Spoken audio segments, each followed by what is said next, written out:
Well, good morning. Servicing the combine. Just pulled the air filter. Gonna run it back to the shop, blow it out.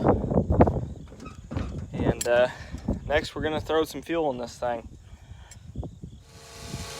Fueling. I need a bigger transfer tank, but it is what it is. This one will work for now. That one only holds about 50 gallon. So not near enough to fill the combine, but the combine's only down about a quarter tank, so it should top it off. So we're good on motor oil. Needs a tad of hydraulic oil, but I think I know where that leak's at. And it's fixed now. It was on the head. I just had a fitting that was a little loose, so I'm gonna go grab some hydraulic oil. Only need about a gallon. Blow my air filter out and should be back and should be ready to go. I am gonna grease a little bit on it. I forgot the grease gun. I thought it was in the truck, but it's not. So I'm gonna grab a grease gun, hit a couple grease circs, and we should be good to go.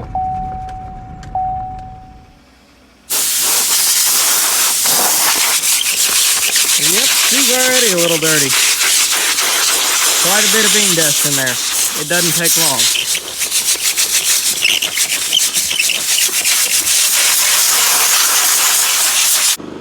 By the end of the season, this air filter will be blown more times than Bill Clinton when he was in office.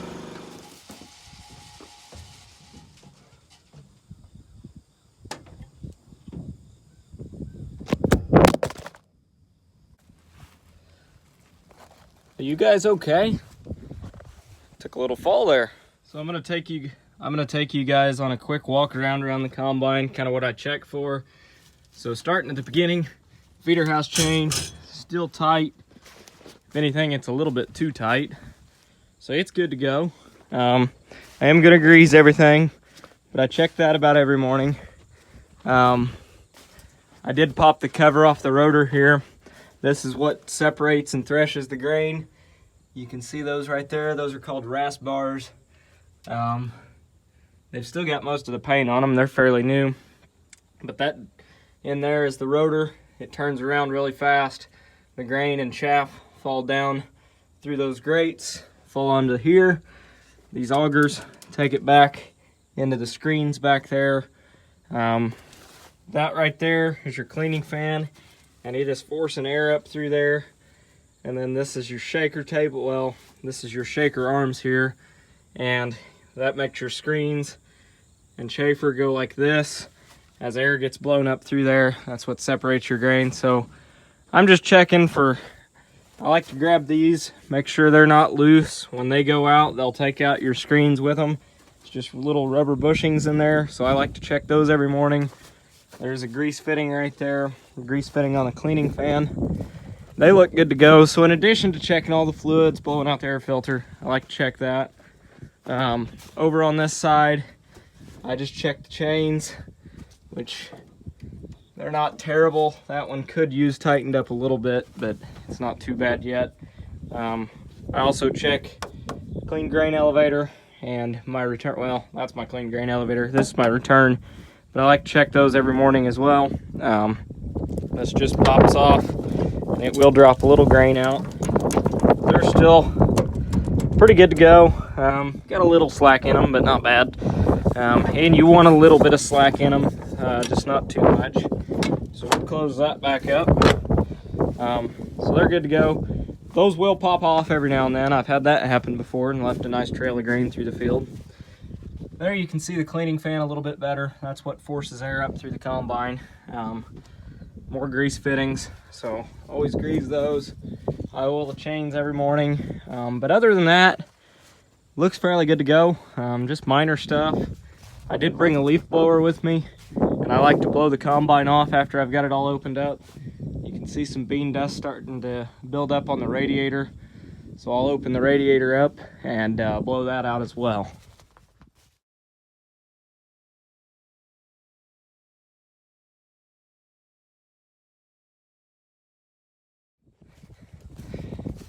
So this part of the day's done. That's usually my least favorite part, and honestly, I usually change clothes after I'm done servicing the combine in the morning, because after you blow it off and after you grease it, you're pretty much dirty the rest of the day unless you change clothes. If somebody can teach me a good way to stay clean doing this, I'd appreciate it, but I really don't think there is one. Well, this right here is why you walk around and blow off the combine and grease the combine. That was a fire waiting to happen. That bearing is completely out. So, I guess, take this off, get a gear puller, and start getting her apart. Wedge. I was able to wedge the crowbar in between the pulley and the belt. Pop the belt right off. Just one bolt holds the pulley on. And I'm gonna lay all this out exactly like it was. This shouldn't be too terribly bad to replace. Just gotta make sure we all get it all back on. I'm sure that's a pretty common bearing. It looks like most of them are pretty similar on this combine, so we'll get that done and get a new bearing in there. Shouldn't be too bad of a job.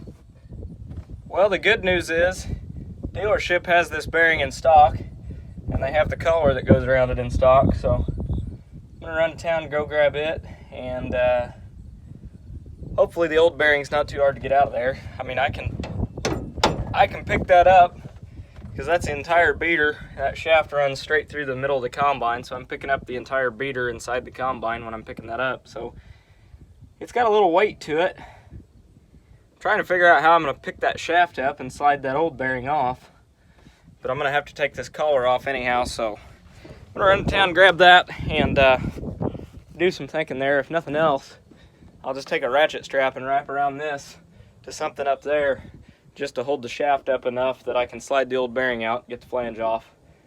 I think that's going to be my easiest way to do it, because if I had two people, one guy could hold it and the other guy could pull it out, but I don't have two people right now, so it is what it is. Well, $50 later, we got our flange and we got our bearing, so should be good to go. Hopefully this one's not too terribly hard to swap out real quick. Change plans. Buddy's coming to help me replace that bearing. He's going to hold up on that shaft while I slide the old bearing out, put the new one in, which shouldn't be too bad. In the meantime, I'm going to button up this head real quick, finish getting it back together. Shouldn't be too bad to do. So we're going to get that back together, and by the time he gets here, I'll have that in the field, have it ready to go, and yeah, we'll be cutting beans. And he's gonna run the grain cart in the semi for me this afternoon too, so we should wipe that field out. Well, I got the thing completely back on there and then realized that it wasn't sitting on there straight. That piece there is bent, so not a big deal. Nothing that the old press can't fix. You just crank on her, put her a little past where it needs to be. I'd say that's probably good. And we'll let up on it. Okay, I went a little bit too far. So, flip it over here. All right, couple pumps. She'll be good as new. Well, it's a little straighter than a circle. It ain't perfect, but it'll work. Got the head all back together. It's good as new. So I'm gonna pull that to the field. I threw some extra tools in the pickup and get that bearing swapped out real quick, and then we'll be rolling. Even if this does take a minute and I get a late start, there's only about 60 acres left in this field, so I should be able to knock it out pretty quickly today. Say about 5 hours of good run and it'll be done. That's if I have help all day, because what's going to slow me up more than anything is taking the semi in myself to go dump it, so hopefully I don't have to do that. Okay, so Buddy that's got the gleaner combine, his beans were too wet to cut today, so he's going to help me. So he's going to run the cart. I cut one round. We got that bearing in pretty easily. With 2 guys, it went pretty quick. It wasn't that bad of a job. But we got that ready to go, and got the bearing in, got the corner of the head fixed, and we're rolling. I've cut one hopper already, so it's going pretty good today. We're rolling. Dumping on the go. It's tight, but we can make it work. Again, things are going good this morning. Minor breakdowns happen. You know, bearings go out. That's just part of having a used combine. And honestly, they go out in the new ones just as much. So, well, maybe not just as much, but they go out in the new ones too. So, not really that worried about that. That was a quick, easy $30 fix. So, we're rolling along about 4.5 miles an hour. About 65 bushel beans up here. And he's going to go get the semi. He's taking his pickup in and go grab the semi, and should have a cartload by the time he gets in. Well, he got back with the semi, and I watched him absolutely sprint across the field to jump in the grain cart so we could dump on the go, but I only got, I don't know, 1/3 of the hopper on him. So he went and dumped. These beans right here, this monitor's reading a little bit on the low side, but right now it says they're making 85, so they're probably 100 bushel beans right here. But they're big and bushed out, lots of pods on them. I'd say they're making every bit of 100 right here. Now, this is in one spot. It's not like the field's averaging that, but they're pretty dang good beans. So hopefully he's back by the time I get turned around and headed back this way, and we'll dump on the go again. I don't really like cutting with the auger sticking out like that, but it's still full of grain right now, so didn't really want to feed it, hold it back, but no trees to hit here, no big ones at least. So get turned around, get to the end of the field. Hopefully we can hold this pass, get turned around, and start dumping on the go on the way back. So I'll tell on myself right here, that's not a sprayer track.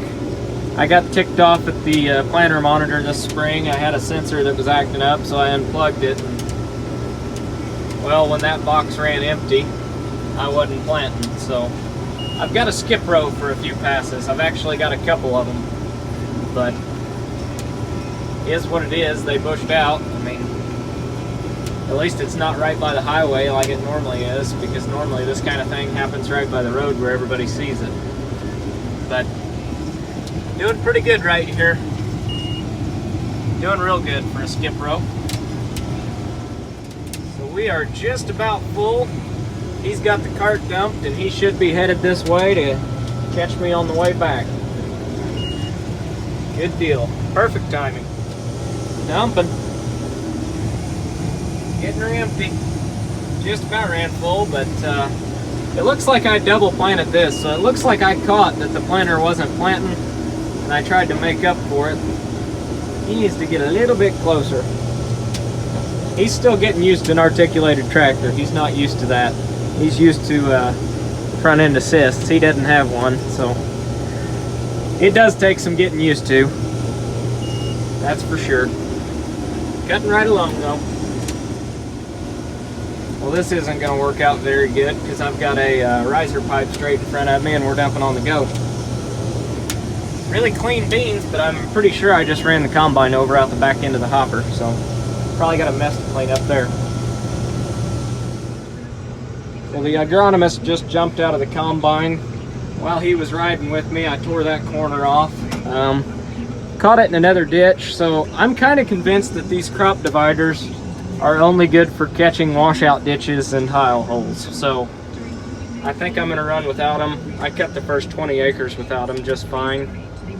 And so far all I've pretty much been able to do is rip them off and tear up the corners of the head. So I got some ordered from May West that are a lot shorter, don't stick out as far, and hopefully those will still work as crop dividers, but not stick out so far that they get ripped off.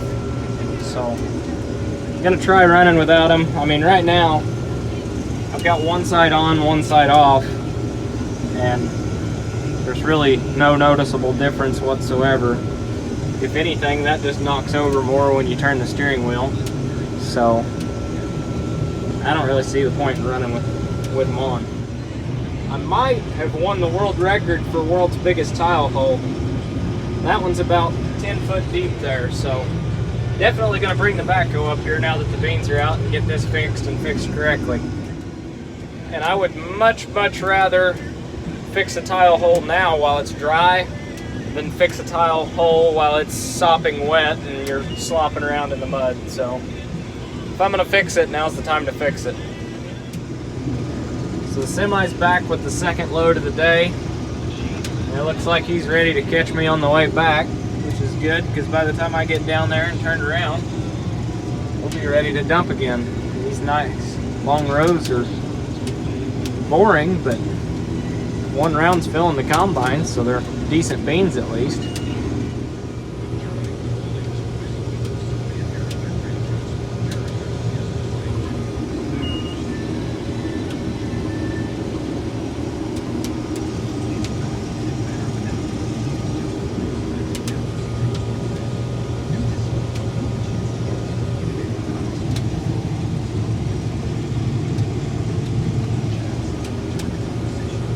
You guys can see it or not, but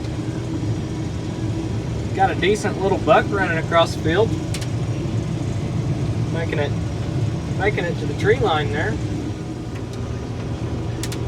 I can't believe how much faster I'm covering ground with this combine. I mean, this morning I was way over there and it's only about 4 o'clock and I'm already almost to the trees here, so this combine is definitely eating up the acres way quicker than what I'm accustomed to. And it's doing a really good job of it too.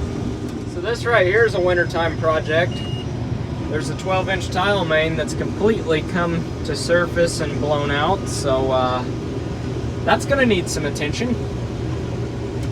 Definitely doesn't work like it's supposed to when it's on top of the ground like that.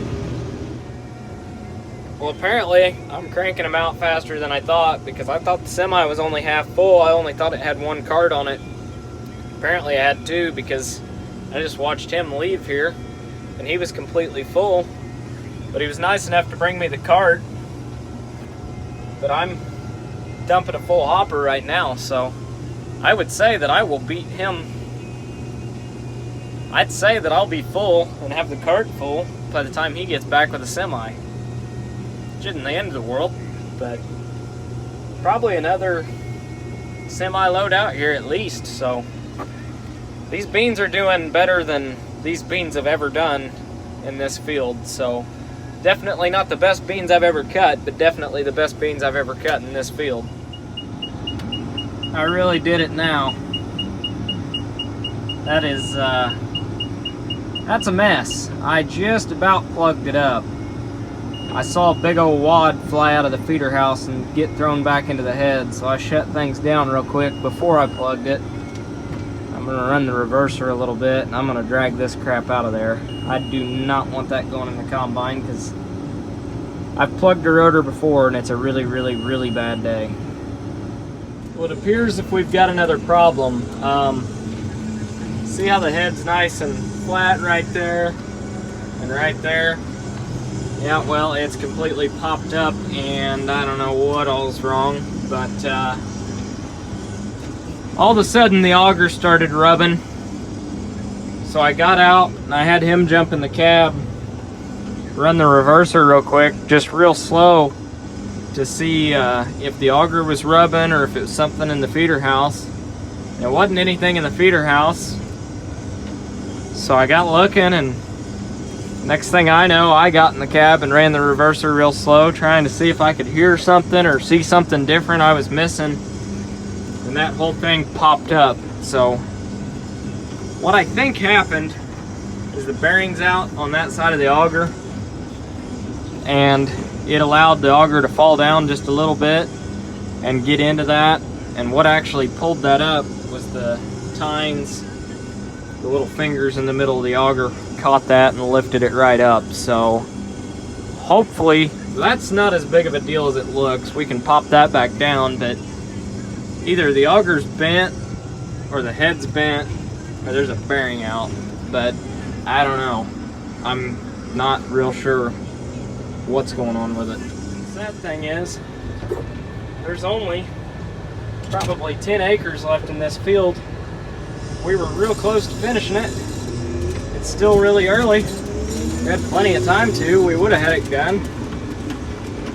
But I don't know what the situation's going to be on that head. Just unhooked it. I'm going to take the combine in because we're going to have to pick it up off the head cart. So I'm driving the combine in.